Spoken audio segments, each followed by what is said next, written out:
Hey everyone, welcome to today's video. Today Martin and I will have our first ever double feature body review where we're gonna check out our Vintera Road Worn Stratocasters.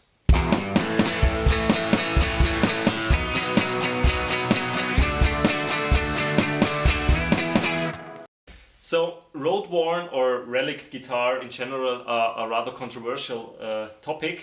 Some people like it, some people hate it and say, why should I spend money on a new guitar that's already dinged up and has signs of wear? And yeah, we both have a Road Worn guitar. And we both have different approaches why we bought the Road Worn guitar. Yeah, that's right. I bought mine because I really like the look of it. I think it looks cool.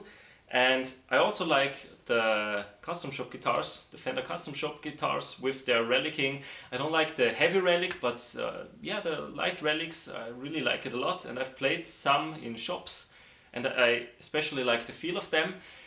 And yeah, I think the look is really cool, mimicking a real vintage instrument. And what is also very important for me, I really like the feel of the guitar. Like the body and especially the neck. Yeah, and for me it was not so much about the look of it. Well, I really like the look of a really worn maple neck, so in parts it was due to that, but I'm not someone who's really fixated on this. And I'm also someone of those people who prefer to give the guitar its own its own story and dings and dongs. Just leave your own mark on the guitar. However, this is not possible with most modern guitars, because with the poly finish, try to wear that one in. These guitars actually have a nitro finish. Yeah, and for a fraction of the price of a Fender custom shop, because these are the Vintera Road Worn series, meaning they are made in Mexico. They are not affordable for made in Mexico guitars. They cost around 1100 euros new. You got yours. I got mine second hand. Yeah. So I got mine a little bit cheaper than that for about 900 euros. Mm-hmm. And as mentioned, for me it's so I can get somewhat of a used look, get these wear marks in the fretboard myself. So I need a nitro finish for this to get this done. And I've played Lukas guitar before buying this one. Mm-hmm. Really, the neck just feels great. Yeah. I can't stress this enough. The neck, the finish on the neck with that somewhat worn part of it is just not that sticky. It feels more like wood, like a oil finish or wax finish on wood than bare lacquer. So that one was also something that has drawn me into it, and it had all the specs I wanted in a Strat. So that's a good point. The specs, we have different models. He has the 50s model, which is in surf green and obviously with a maple fretboard. Mine is the 60s in Lake Placid Blue, and I have a Pau-Ferro fretboard. I would have preferred a rosewood because it is usually slightly darker, but Pau-Ferro is fine as well. It feels great. It feels similar to rosewood in my opinion.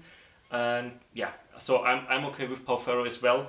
And I wanted a dark fingerboard because I already have, maybe you can see it in the background, it's there, the Fender American Professional, and that one has a maple fretboard. So I just wanted to change things up, basically.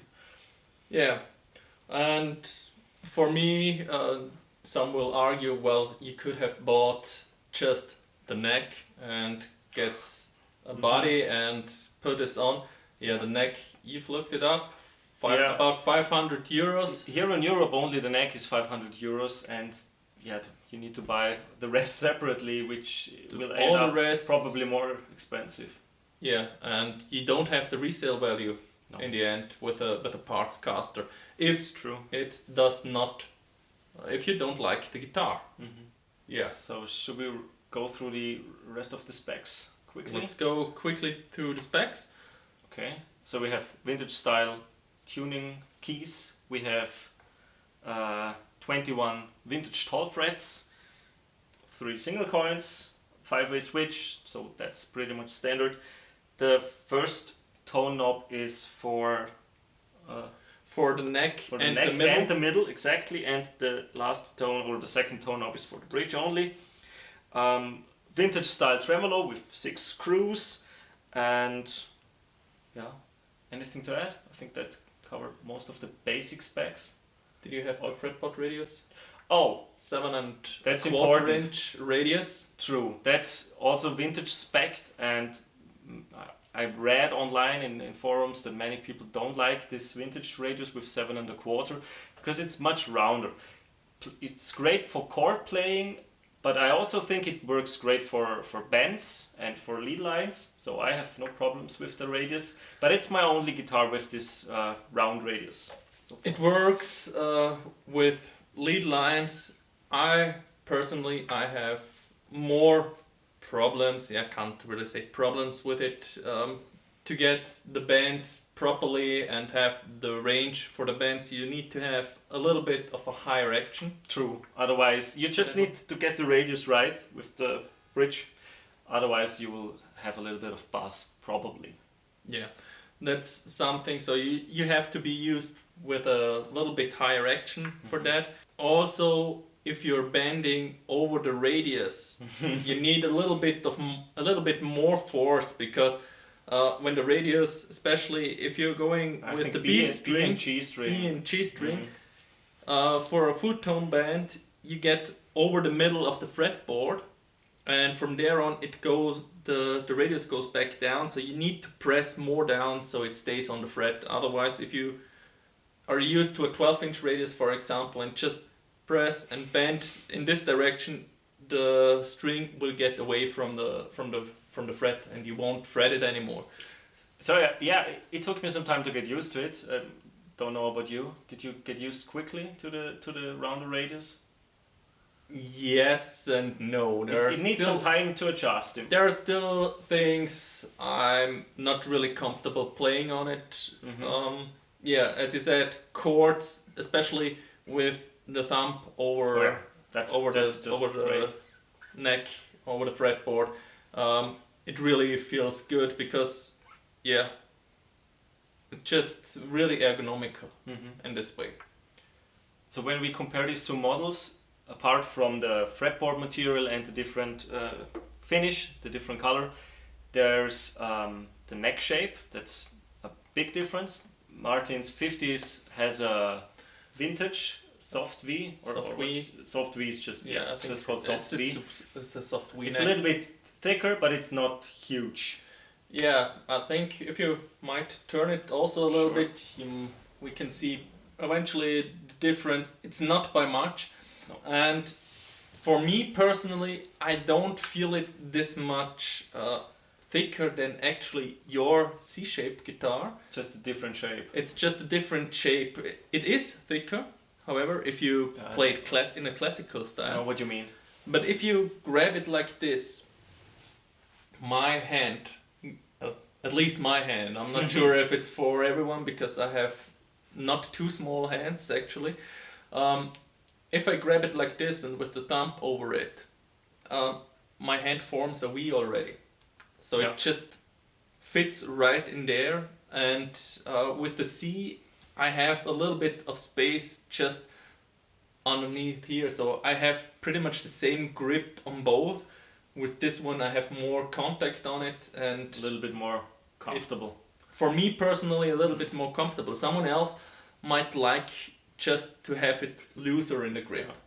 I like the neck shape of yours, but I generally prefer C-shaped necks, and that's also why I chose the 60s, because this one has a C neck shape. And the other big difference are the pickup voicings. These are 50s voiced and these are 60s voiced. One other difference is also in the finish, not only the color. You can see it on my unboxing of this guitar. This one has these fine cracks in the finish that you see. Hairline cracks. Hairline cracks. you see on plenty of old vintage guitars. This is not the case with the 60s of yours. No. When he got his, he sent me a picture and asked me if that's normal or if it's specific to his guitar. We checked online and we saw that it's normal for the 50s in this finish, but the 60s doesn't have it, or at least mine doesn't. Yeah, it's also the case.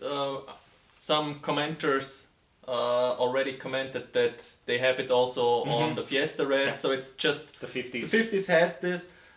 Your 60s at least does not have it. You have more like scratches in it, right? Just very fine scratches here. What was kind of funny when we compared the guitars the first time side by side was to see that the signs of wear, like here for the armrest, are in the exact same places, so they're obviously using a template. Yeah, also on the back side, the buckle rash.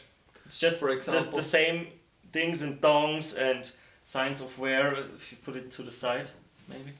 Yeah, like this one as well, and here mimicking the cable plug, or just this scratches down here. So exactly the same places, but I mean, it's not a custom shop. Obviously, there's less time spent on the instrument, so it's probably just a lot faster this way.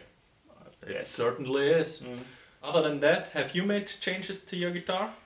Not really. The only thing I noticed was when I got it, the frets were not that shiny. They were a little bit dark and scratchy. Like when you're bending a note, you can hear it with the scratching noise, and I didn't like it. So I ended up polishing them, and now they're fine. Just took some time, and I used a fret end dressing file to round the fret ends, especially on this side, on the high E string side, because they were just ever so slightly sticking out. You could feel it. It wasn't really, it didn't bother me much, but you could notice it. And since I have this DuMag file, Martin bought it and gave me one, and it's awesome. And so I used it, and now it's even better. And how about yours? You did some modifications. I did quite a few modifications when I got it. There were a few things. Mine has the Graphtec string tree over here, because the string tree that was on it did not have that barrel spacer from the string tree that, for example, Lukas had. So it was extremely low. And the angle was really strange. The angle was extremely sharp, and that also caused the string here to have dents. So it was really bent over at a sharp angle, which let's put it softly, I did not really enjoy that. Other than that, I've replaced the tuners. Mine, as already mentioned in the unboxing, were not that great. They were staying in tune. They were staying in tune. No problem with that. But they felt completely different from tuner to tuner. One was extremely easy to turn. One was really stiff. Not that it was getting stuck somewhere, but it was stiff. And that's something I don't really like when tuning my guitar. So that was something I've changed. Completely contrary to this, they were perfectly fine. So that's something. I have the Klusen Deluxe. Deluxe, with that auto locking mechanism on it. That's nice. On it, and they also look somewhat similar to the vintage style with the slot on top. So definitely not too much of an optical change, and they fit right in. Interestingly enough, the bushings of there are some comments that the bushings do not fit the old guitars. I actually had to use the bushings of the old tuners, of the original ones, but they also did not really fit. I had to use a little bit of paper, wrap it around to make it fit snug, and also interestingly enough, the posts of the tuner themselves fit better in this bushing than the original tuners. Okay. So eventually my tuning problem of the different feeling of it might have come from just this having so much play that one had with the tension more stuck to it and the other one was going smoother. Yeah, that's about the things I've done over here. Over here on the bridge, I've switched saddles. I had the problem that when I was playing, there was... especially at low volumes, right? Especially at low volumes. I did not hear it through the amp. But I heard a lot of buzzing. And the buzzing actually was the saddles just being so close to each other, taking so much space, that the string vibrating made the saddle vibrate enough against the next saddle that it was a really annoying rattling when playing with low volume. Mm-hmm. So I had to change the saddles. What I've then also noticed was that I had 1 or 2 high frets, so I did a complete fret level also over it. I went over everything, did this new crowning, and yeah, that's all the things I did to this guitar. And you shimmed the neck. And I shimmed the neck. Noticed that this helped a lot, and yeah, it was not that bad as it sounds right now. It was just minor inconvenience I've noticed. And yeah, if you're picky about some things and they bother you and you're always paying attention to them, you eventually want to change it because it drives you crazy. And Lukas can testimony it. I'm extremely picky with things on my guitar.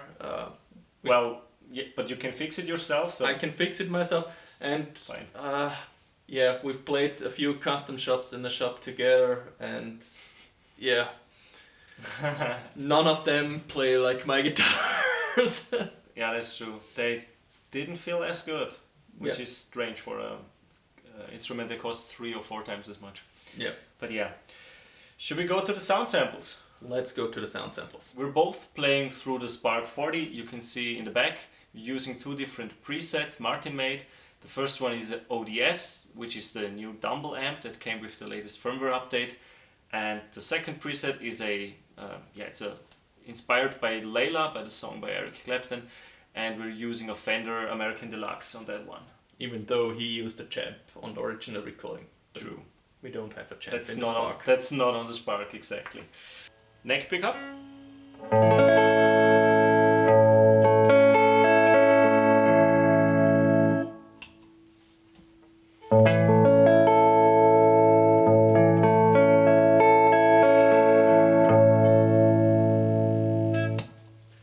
Position 4, neck and middle.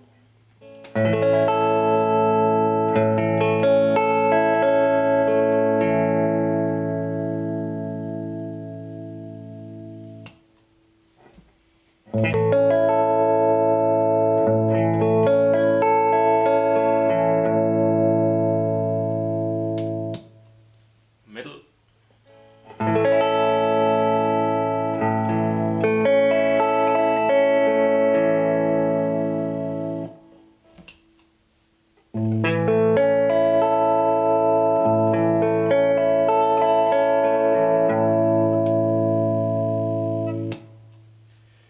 Position 2, middle and bridge.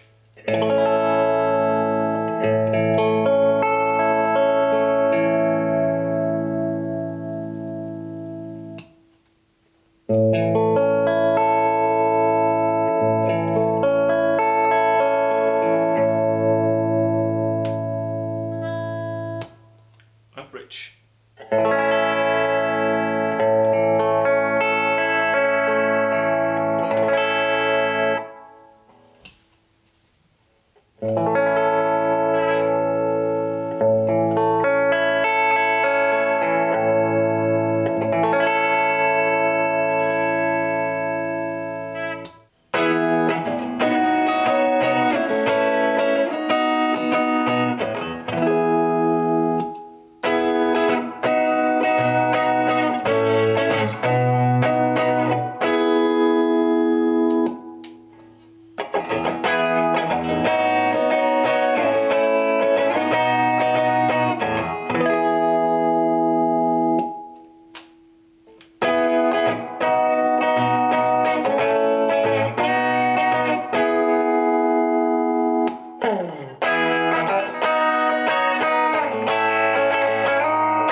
really hope you enjoyed the sound samples and the comparison of the two guitars, and it helped some of you eventually to decide which one is the better guitar for you personally, or if none of them is to your taste. Yeah. So if you have any questions about the Vintera Road Worn series, feel free to leave us a comment. We're happy to help. And yeah, if you liked the video, we would also be happy to read your comments and get your feedback. If you like this format, this special kind of body review, this double feature. And yeah, we hope to see you in another video. Bye guys. Bye.